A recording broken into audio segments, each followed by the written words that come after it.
Look around you right now. Everyone seems to be sharing their lives online, posting what they eat, where they go, what they buy, what they feel. But there's one group of people who don't. They don't post. They don't comment. They don't seek likes or followers. And while everyone else is screaming for attention, they remain silent. Who are these people?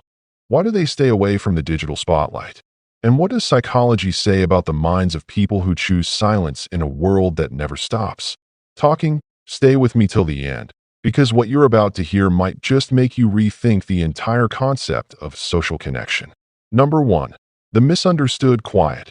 Most people assume that those who don't post on social media are shy, insecure, or antisocial. But that's far from the truth. In reality, psychology reveals that many of these people are deep thinkers, the kind of minds that process more than they express. They don't crave validation because their self-worth isn't tied to other people's opinions. They find peace in privacy, not because they have nothing to show, but because they don't need to prove anything. These individuals often fall into what psychologists call low social comparison personalities. That means they don't constantly measure their value by what others are doing. They live in a world where their happiness is internally driven, not externally approved. And that, in today's culture, is rare, almost rebellious. Number 2. The deep psychological layers. Let's dig deeper. Why would someone deliberately choose not to post on social media? Psychologists have identified a few powerful reasons. Authenticity fatigue. Constantly curating a perfect image can be exhausting. Silent users reject that pressure. They value real life over highlight reels. Cognitive bandwidth.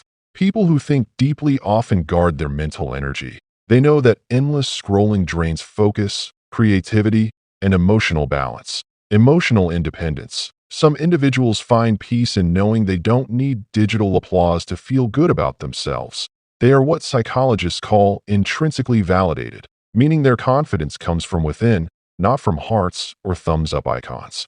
These people understand something most don't. Validation is addictive. The moment you start chasing it, you lose control of your peace. Number 3. The power of privacy. There's something powerful about being unseen. You see, when you live publicly, every thought, every photo, every achievement, you open the door for judgment. But when you live privately, your growth happens in silence. No one sees the struggle, the failures, the tears, or the small wins.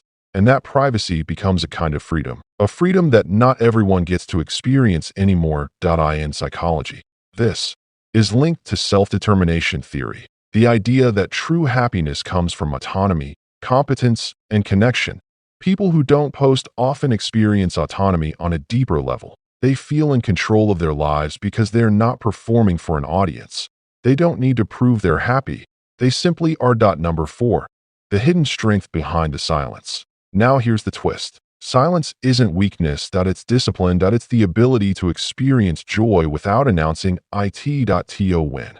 Without posting the trophy. Heal without broadcasting the pain. These people are often the empaths, the observers, the analysts. They watch. They listen. They feel deeply. They might know more about others than others know about themselves. Not because they're nosy, but because they pay attention. They see what's not said. They read energy, not captions. And when they finally speak, their words carry weight, because silence makes their voice mean something. Number 5. The emotional core. Let's be real. Sometimes, people stop posting because they've been hurt. Maybe they shared something once and were judged for it. Maybe they trusted the wrong people with their vulnerability, or maybe they simply realized that no amount of online validation could fill the emptiness they felt inside. That's when they turned inward. They stopped seeking connection in pixels and started finding it in peace. And that decision, though quiet, is one of the loudest acts of self-love there is. Because stepping back doesn't mean you've disappeared. It means you've finally chosen yourself to the next time you see someone who doesn't post much, don't assume they're boring, antisocial, or hiding. Sometimes, silence is a superpower. Sometimes, the loudest minds are the ones who never need to speak to be understood. Because the truth is, not everyone is chasing followers. Some are chasing freedom, and maybe, just maybe, the people who don't post on social media are the ones who are truly living. If this message resonated with you, take a moment. Don't just scroll away. Breathe. And remember, your worth has never depended on how often you post. It's always been about how deeply you feel. Thanks for watching. If you found value in this video, hit the like button, subscribe, and share this with someone who needs to hear it today. Stay mindful, stay real, and I'll see you in the next one.